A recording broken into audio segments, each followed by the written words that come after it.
Deep in the heart of Kerala, nestled amongst emerald hills and tranquil backwaters, lies the quaint village of Kumarko.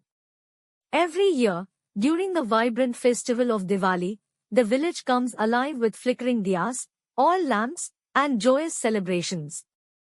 But beneath the joyous facade, a legend whispers of a chilling entity, the Yakshini. Legend speaks of a beautiful Yakshini, a mythical being who granted wishes but demanded a terrible price in return. Centuries ago, a wealthy merchant from Kumarko, desperate for riches, sought her help. The Yakshini agreed, granting him immense wealth, but on the condition that every Diwali, the village would offer her a sacrifice, a young woman adorned in gold jewelry. For generations, the villagers adhered to this pact, fearing the Yakshini's wrath. But with time, education and skepticism grew. A young school teacher, Priya, questioned the legend. She refused to believe a loving festival like Diwali could be tainted by such a barbaric tradition. The night of Diwali arrived. Priya, determined to expose the truth, decided to spend the night near the supposed entrance to the Yakshini's domain, the ancient banyan tree at the edge of the forest. As the last rays of sunlight faded, the flickering lights reappeared, accompanied by an eerie chanting that sent shivers down her spine. Panic surged through Priya, but she held her ground. Suddenly, a mesmerizing figure emerged from the darkness, the Yakshini, her beauty breathtaking but her eyes filled with an ancient sorrow. Before Priya could react, the Yakshini spoke, her voice echoing with pain. "Help me," she pleaded, her voice barely a whisper. "I am no demon, but a prisoner. A cruel sorcerer trapped me within this tree, forcing the villagers to make these sacrifices to sustain his dark magic." Priya, filled with empathy, vowed to help. But a flicker of doubt crossed her mind. Could this be a trap? Was the Yakshini truly a victim, or a cunning manipulator? The chanting intensified, growing louder and closer. Priya had no time to ponder. The sorcerer's minions surrounded her, their eyes glowing with an unnatural light.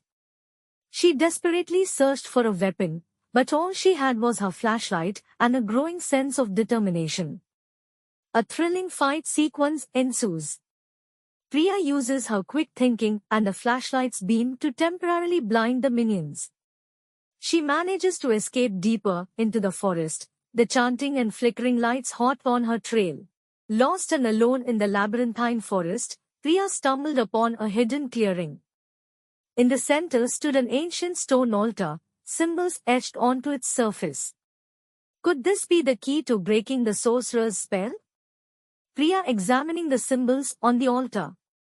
She recognizes some from old texts on ancient rituals. With a pounding heart, Priya recalled a passage from a forgotten text, a ritual to banish dark magic.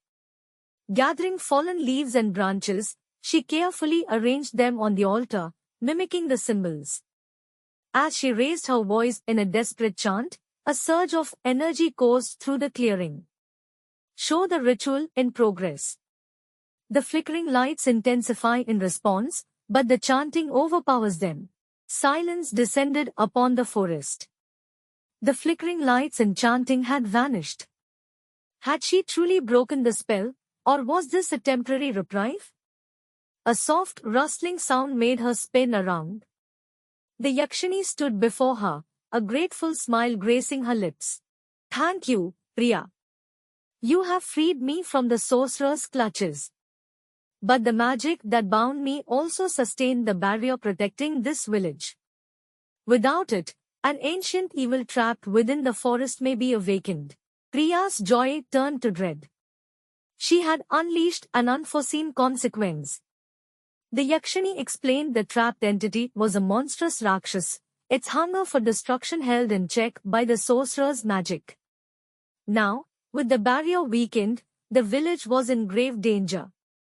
"We must work together, Priya." The Yakshini said, "Combine your knowledge with my magic to strengthen the barrier before the Rakshas breaks free." Thus Priya helped Yakshini and villagers from the saucers, and from that time onwards there is no sacrifice for Diwali from villagers. The Yakshini and villagers thanked the Priya, and they lived happily. Subscribe to my channel for this kind of stories. Share this story to your friends and family members who like suspense stories. Press the like button to encourage.